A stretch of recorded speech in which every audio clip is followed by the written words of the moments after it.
سڵاوتان لێ بەڕێزان، سارا جەلالم. دیدارێکی تایبەتمەیە پێوەست بە دوایین گۆڕانکاریەکان لە ناوخۆی عێراق، پێوەست بە پێکهێنانی حکوومەتی نوێی عێراق و بە دەرەنجامی هەڵبژاردنەکان و لەو نێوەندەشدا پێوەست بە ناوخۆی هەرێمی کوردستان و هەروەها بارودۆخی یەکێتی نیشتیمانی کوردستان. لەگەڵ میوانەکەم بەڕێز دکتۆر میران محەممەد، ئەندامی مەکتەبی سیاسی یەکێتی نیشتیمانی کوردستان. لەم دیدارە تایبەتە گفتوگۆ لەسەر ئەم پرسانە دەکەم. دکتۆر سپاس بۆ ئامادەبوونت. بۆ پێی جەنابتان کە بێگومان ساڵانێک لە بەغداد بوون و لە نزیکەوە ئاگاداری بارودۆخەکان بوون و لەو گۆڕانکاریانی کە هەیە لە عێراقدا لە دوایین گۆڕانکاریەکاندا کە هەیە هێرشکردن بوو بۆ سەرماڵی سەرۆکوەزیران مستەفا کاظمی. ئەم هێرشە پێتان وایە چ پەیامێکی تیا بوو بۆ حکوومەتی عێراق بە تایبەتی؟ بەڵێ، زۆر سپاس بۆ جەنابتان. طبعاً ئەمە تەحەدیێکی مەترسیدار بوو، ئەمە شتێکی تازەیە و پەیامێک بوو بۆ حکوومەتی عێراق و بۆ هەموو لایەنە سیاسیەکان کە دیارە دەرەنجامی ئەم هەڵبژاردنە دەبێت بە شێوازێک بێ کە هەموو لایەنە عێراقیەکان ئیتیفاقی لەسەر بکەن. ئەگەر نیەتێک هەبوو بێ کە بە زۆرترین دەنگ حکومەت تەشکیل بکرێ، ئەمە پەیامی ئەو لایەنانەیە کە عێراق لە ڕابردوو عێراقی نوێ لە دوای ڕوخانی ڕژێمی بەعەس کە دروست بووە، عێراقی تەوافقی بووە. هەموو لایەنێک دەبێت مافی بپارێزرێ ئەنجا حکومەت دروست دەکرێت. ڕەنگە ببێتە هۆی ئەوەی کە درەنگتر حکومەت تەشکیل بێ، لەوانەشە ئەگەر هێزە عێراقیەکان بە سوننە و شیعە و کوردەوە لە واقعی مەترسیەکە بزانن بۆ ئەوەی عێراق نەگەڕێتەوە بۆ دەوامی تەقینەوە، ئەوەی کە لە ڕابردوو ڕوویدا لە سەردەستی قاعیدە و ئەوەی کە ڕوویدا لە سەردەستی داعش، ئەگەر بیانەوێ ئەم شتانە دروست نەبێتەوە دەبێت حکومەت زوو تەشکیل بکرێ و حکومەتێکی تەوافقی بێ، سەرفی نەزەر لە دەستکەوتی خۆیان بکەن و بە پێی کورسی نەبێ. ڕەنگە ئێستا هەندێک لایەن وابزانێ وەکو کوتلەی سەدریەکان کە زۆرترین کورسیان بەدەستێناوە بتوانێت کابینەکە تەشکیل کا بە پەرلەمان و بە سەرۆکایەتی ئەنجومەنی وەزیران. بەڵام ئەم پەیامە لە دوای خۆپیشاندانەکانی ڕۆژی جومعەی ڕابردوو و لە دوای کوژرانی خۆپیشاندەران و لە دوای هێرش بۆ سەر ماڵی مستەفا کاظمی کە گەورەترین دەسەڵاتە، کەواتە بەو لایەنانەیان گوت کە حکومەت دەبێت بە دڵی هەمومان بێ. باشە، ئەمە دەکرێت بەو جۆرە پێک دەهێنرێت کە بە دڵی هەموو لایەن و هێز و سیاسی عێراقیەکان بێ و بۆ پێی بێگومان سەدەر ینی زۆرینی کورسیەکانی بەدەستهێناوە کە خۆشی دەتوانێت گەورەترین کوتلەی پەرلەمانی پێک بێنێ، بەڵام لە دوجاری ژە عێراق هەمیشە بەو جۆرە بۆ کە دەبێت تەوافقی سیاسی بکرێت. بەڵێ، طبعاً عێراق پێکاتۆ لە شیعە و لە سوننە و لە کورد ئەوانەی کە حکومەت تەشکیل دەکەن. لە ڕابردووش لە 2003 بەدواوە لە هەموو جەولەیەکی هەڵبژاردننی عێراق لایەنێک زۆرترین کورسی هێناوە، بەڵام قەت نەیتوانیوە دروستی کە. مەسەلەن دەوڵەی قانون کە مالیکی سەرپەرشتی کردووە وەجبەی پەرلەمان هەبووە 100 کورسی هێناوە، بەڵام خۆی هەر بۆ بە ڕێز وزەرا نەیتوانیوە هەموو وەزارەتە حساسەکان بۆ خۆی بێ، نەیتوانیوە سەرۆکایەتی پەرلەمان بۆ خۆی بێ. بۆیە هاتوون چیان کردو بۆ ئەوەی ئەو تەوافقە بمێنێتەوە، هاتوون سەرۆک کۆمار مەسەلەن بۆ کورد بووە، سەرۆکی پەرلەمان بۆ سوننەکان بۆ خۆ. ڕەنگە بەو هەندێک جار سوننە هێندە کورسی نەهێنابێ کە بتوانێت سەرۆکی پەرلەمان دروستکە. لە 2018 کوتلەی سەدریەکان خۆ هەر نزیکەی 57 کورسیان هەبوو لەگەڵ حیکمە و بەڕێز حەیدەر عەبادی و ئەوانە کوتلەیەکی گەورە بوون، بەڵام هەر نەیانتوانی هاتن سەرۆکی حکومەتێکیان دانا کە بەدڵی هەموو لایەک بێ. سەرۆک کۆماریش بۆ کورد بوو، سەرۆکی پەرلەمان بۆ سوننەکان بوو، جێگر بۆ کورد بوو، کەواتە عێراقی نوێ عێراقی تەوافقە، عێراقی زۆرینە و کەمینە نییە. بۆیە ڕەنگە ئەگەر تۆ مەسەلەن کورد بە کورسی حسابکەی، خۆ ئەگەر سوننە و شیعە یەک بگرێ دەتوانێت پۆستی گەورە نەدا بە کورد، بەڵام ئەمە نەکراوە لەبەرەوەی دەوڵەتان وا بڕیاریانداوە کە عێراقی نوێ عێراقێکی تەوافقی بێ. بۆیە ئەم جارە کوتلەی سەدری کە تۆ باست کرد کە نزیکەی 70 کورسی بەرەو سەرەوەی هێناوە، پەیامێکی دا کە من بۆ خۆم عێراق تەشکیل دەکەم. بۆی ئەم پەیامەی زۆری نەخیان هات مەسەلەن سەید موقتەدا سەدر دانیش لەگەڵ ئەوانەی کە بە دۆستی خۆی دەزانێ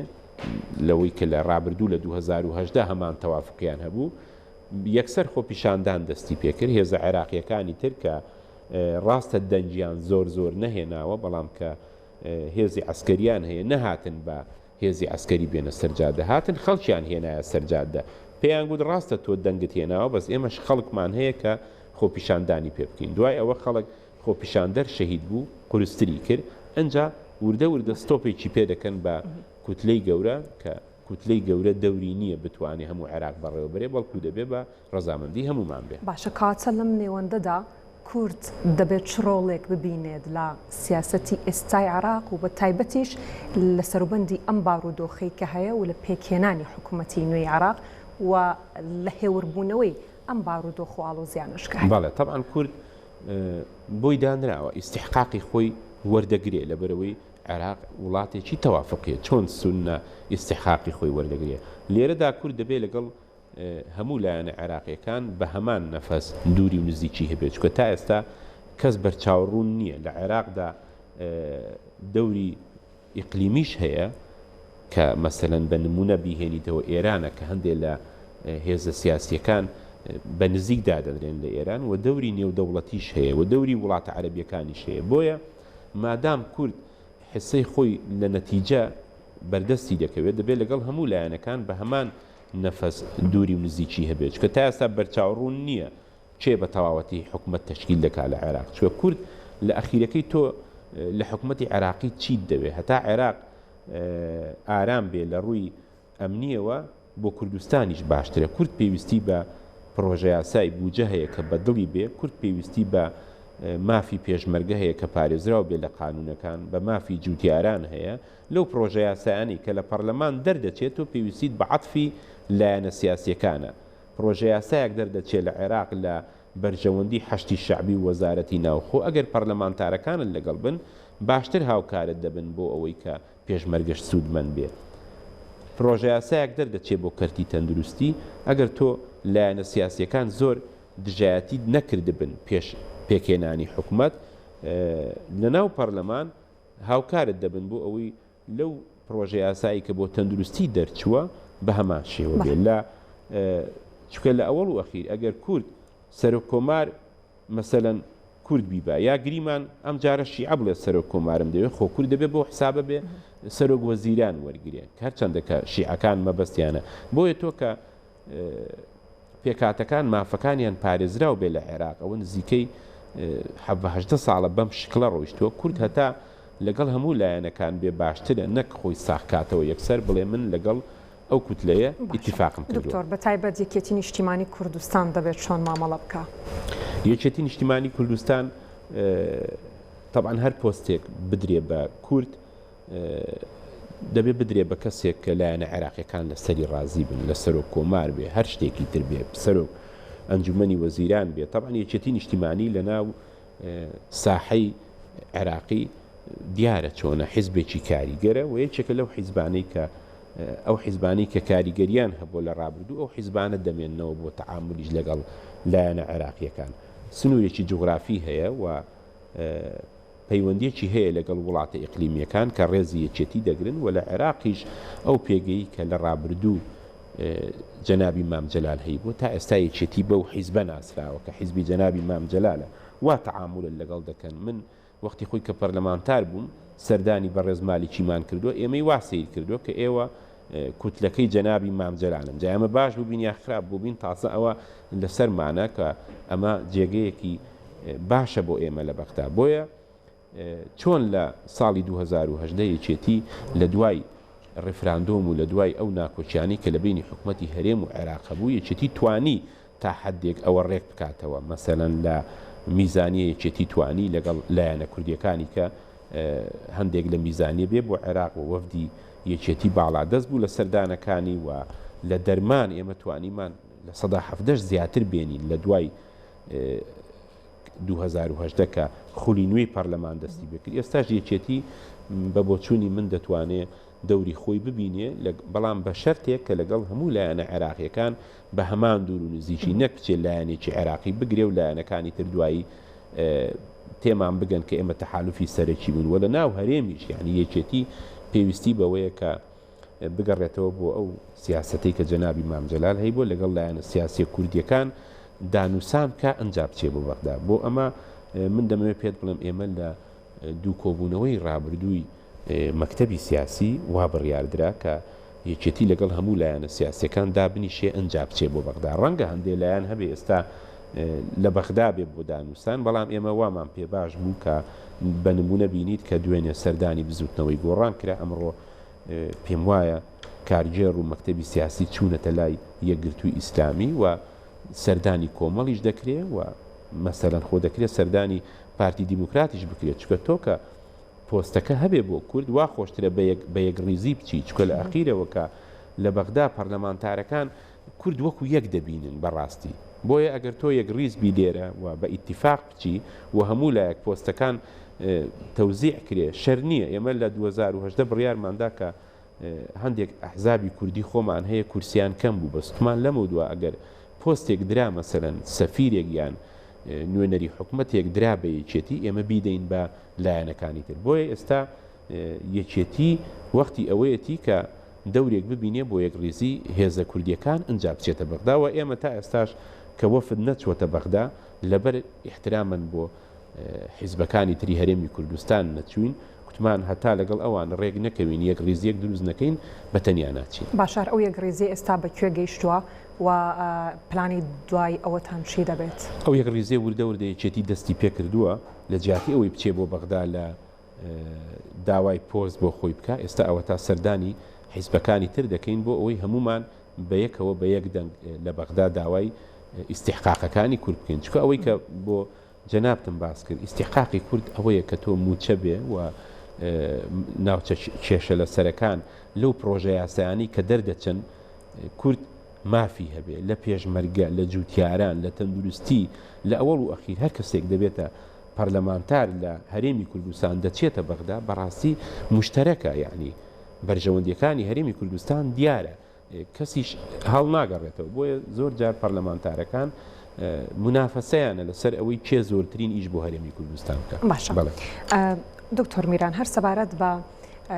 ڕۆڵبینین و سیاسەتی یەکێتی نیشتیمانی کوردستان لە بەغداد دەزانین هەمیشە یەکێتی نیشتیمانی کوردستان ڕۆڵی بەرچاوی خۆی بینیوە لە هەر شوێنێکدا یاخود لە هەر کاتێکدا کە پێویست بوو بێت تایبەت لە بەغداد پەیوەست بە کورد بەڵام لە دوای گۆڕانکاریەکانی هەشتی تەمووزەوە یەکێتی نیشتیمانی کوردستان دەتوانێت چ ڕۆڵێک ببینێت لە کوردستانی عراقدا بەڵێ طبعا یەکێتی لە ڕابردوو و لە ئێستاش و لە ئایندەش بە دڵی من یەکێتی خاوەنی سنووری جوگرافی خۆیەتی خاوەنی علاقاتی نێودەوڵەتیە و خاوەنی جەماوەری خۆشێتی کە جەماوەرێکی زیندووە لەم وەختەی ئێستادا یەکێتی بە دڵنیاییەوە کە بڕیاری داوە کە یەکێتی وەکو وەسیلەیەک بەکار بێنین بۆ خزمەتی خەڵکی هەرێمی کوردستان بۆ خزمەتی خەڵکی خۆمان یەکێتی دەتوانێت ڕۆڵی زیاتر ببینێ بەم شێوەیە کە خەڵکی خۆمان ئاشت بکەینەوە چکە بیرن نەچێ ئەم ڕووداوانە لە کاتێکدایە کە هەڵبژاردن ڕوویدا لە عێراق و لە هەرێمی کوردستان ئەگەر تۆ سەیری هەڵبژاردنەکانی عێراق و هەرێمی کوردستان بکەی لە زۆربەی نیسبەتی چوون بۆ دەنگدان کەم بووە بە هەموو عێراق و بەپێی لە هەموو دنیا لە هەر وڵاتێک نیسبەتی دەنگدان کەم بێ ئەو حکومەتانەی کە دروست دەکرێن زیاتر تووشی خۆپیشاندان و تووشی ناڕەزایی خەڵک دەبنەوە بۆیە لە عێراقیش بە هەمان شێوەیە لە هەرێمی کوردستانیش بە هەمان شێوەیە بۆیە یەکێتی نیشتیمانی کوردستان لە ئێستادا لە دوای ئەو ڕووداوانە دەبێت خەڵک ئاشکاتەوە ئەمە یەکەم شتێتی دووهەم هەوڵ بدا کە یەکێتی زیاتر وەکو وەسیلەیەک بۆ خزمەتی خەڵک بەکاربێن ئێستا بیرم نەچێ ئەمەی کە لەم ڕۆژانە دەیویستی کۆچی خەڵک و گەنجان لە سنوورەکانی بیلاڕوسیا و لە سنوورەکانی پۆڵەندا ئەمە شتێکی ئەساسیە بە نیسبەت یەکێتیەوە کە یەکێتی دەبێت دراسی بکە و هەوڵ بدا کێشەکانی خەڵک چارەسەرکە کۆمەڵێشتی تر کە ئێمە لە مەکتەبی سیاسی کە هاوسەرۆک بەڕێز باڵ تاڵبانی تەرحی کرد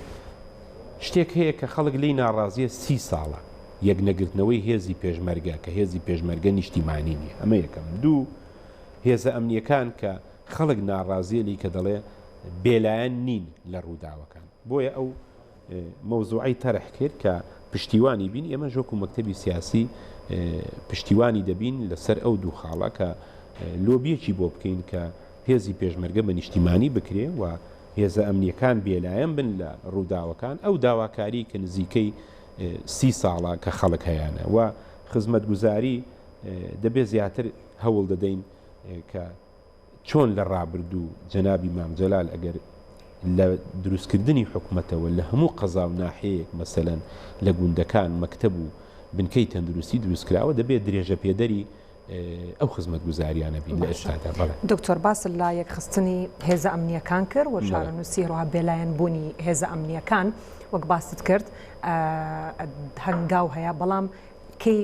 بە بەکردارێکی نیشتیمانی کوردستان دەست بە هەنگاوەکان دەکا و پلانەکان چۆن دەبێت بۆ ئەم. بەڵێ ئێمە لە دوایین ناڵم کۆبوونەوەی مەکتەبی سیاسی کە بەڕێز هاوسەرۆک ئەم تەرحەی کرد ئێمە بڕیارماندا کە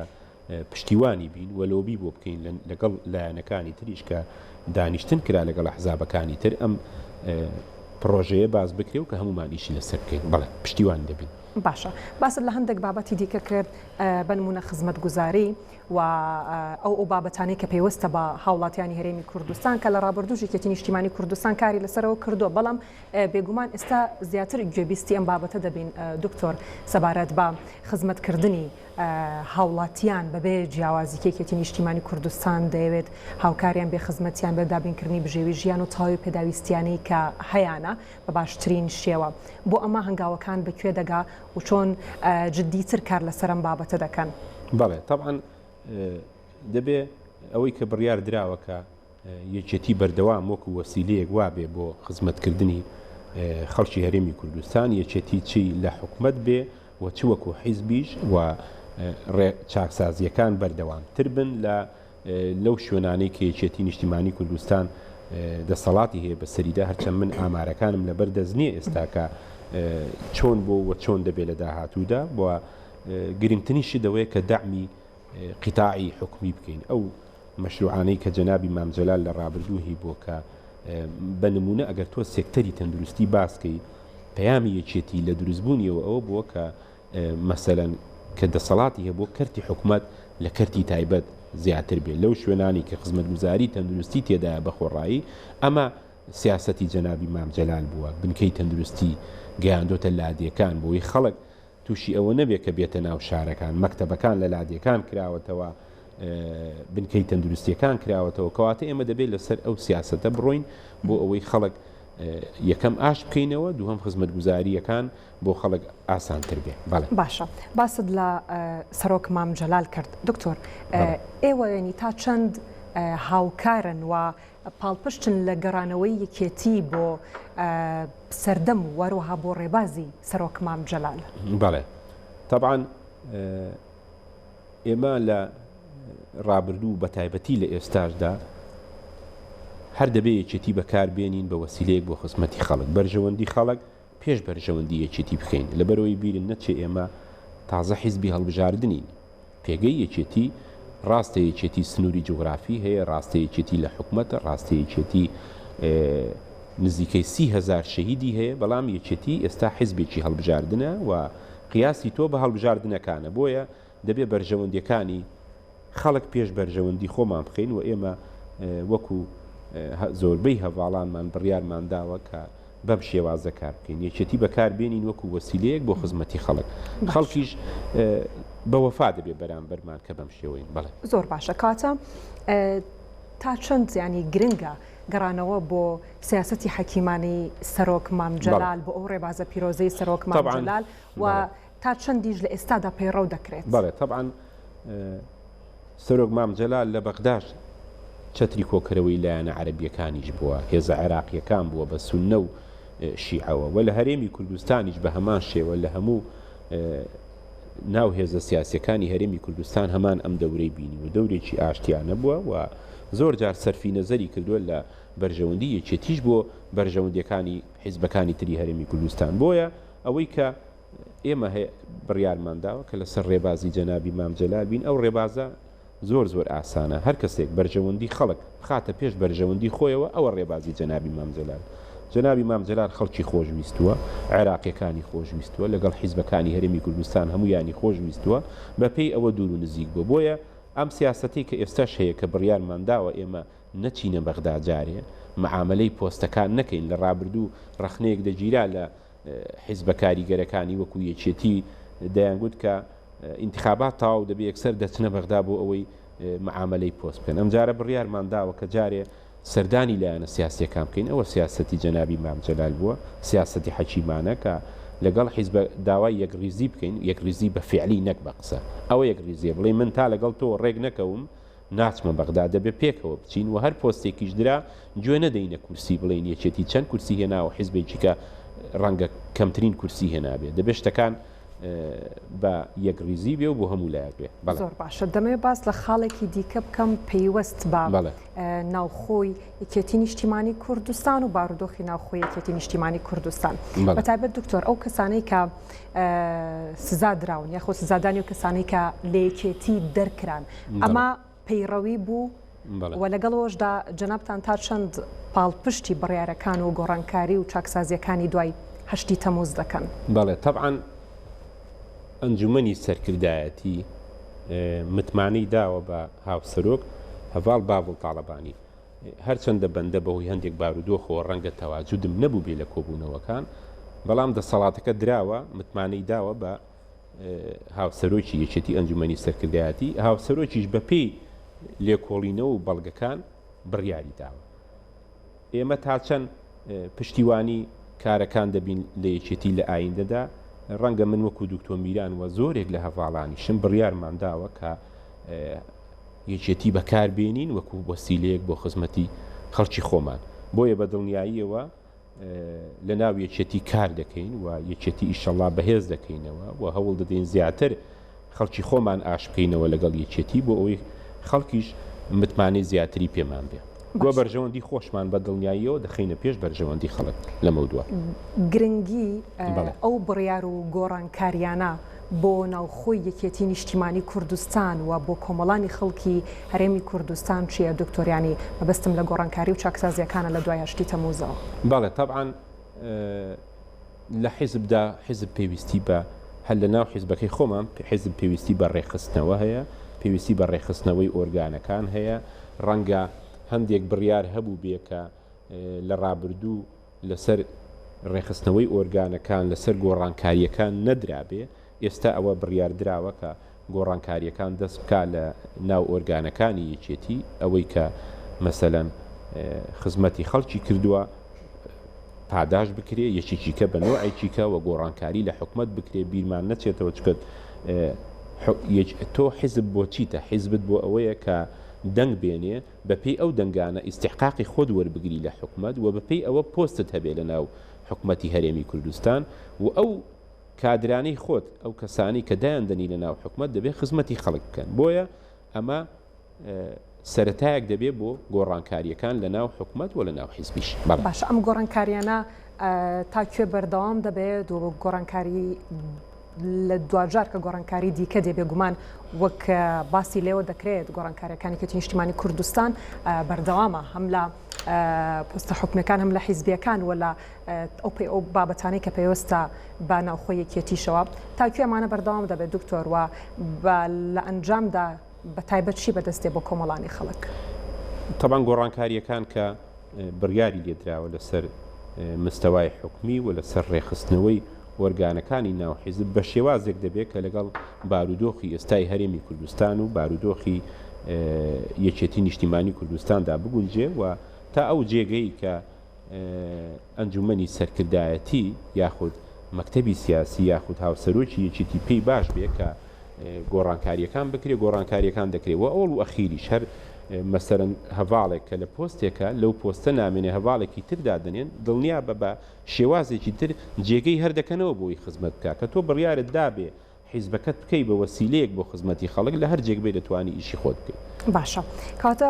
دکتۆر میران تا چەند گرنگە کە بڕیارەکانی حزب ینی مرکزی بن و کۆتایی بێت بە فرە بڕیاری و ئەمە تا چەندیش خزمەت بە کۆمەڵانی خەڵک دەکات؟ طبعاً سروشتی یەکێتی لەسەر ئەوەی کە بڕیارەکان چۆن بێ وا هەڵکەوتووە کە خاوەنی قاعیدەیەکە خاوەنی جەماوەرێکی زیندووە و جەماوەرێکی ڕەخنەگریشە بۆیە ئەگەر ڕەنگە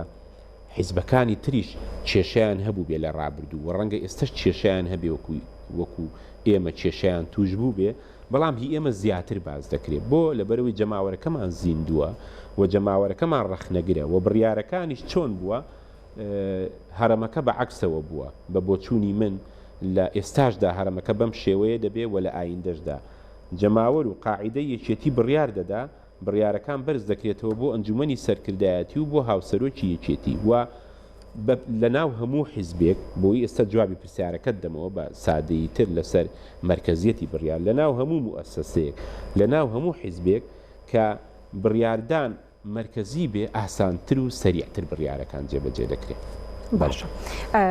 دکتۆر میران ئەمەی کە بێگومان ئێستاش هەیە ئەم چاکسازیانی کە لە دوای هەشتی تەمووزەوە دەستی پێکراوە بە تایبەت خودی بەڕێز هەواڵ بافڵجوال تاڵەبانی جەخت دەکاتەوە لەوەی کە گۆڕانکاری گەورەتر دەکەن دەگەڕێنەوە بۆ ڕێبازەکەی سەرۆک مام جەلال ئەوەندەی ئێوەش لە ناو خەڵکدا بن کۆمەڵانی خەڵکی هەرێمی کوردستان ئەندامان و لایەنگرانی کێتی نیشتیمانی کوردستان ئەوان چۆن دەڕوانە ئەم گۆڕانکاریانە و تا چەند ئومێدیان هەیە بەما باڵێ تەبعاً ئێمە وەکو دکتۆر میران وەکو ئەندامانی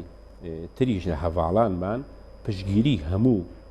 پرۆژەیەکی چاکسازی دەکەین پشگیری هەر گۆڕانکاریەک دەکەین کە لە خزمەتی خەڵک بێت چکە ئەوەڵ و ئەخیرەکەی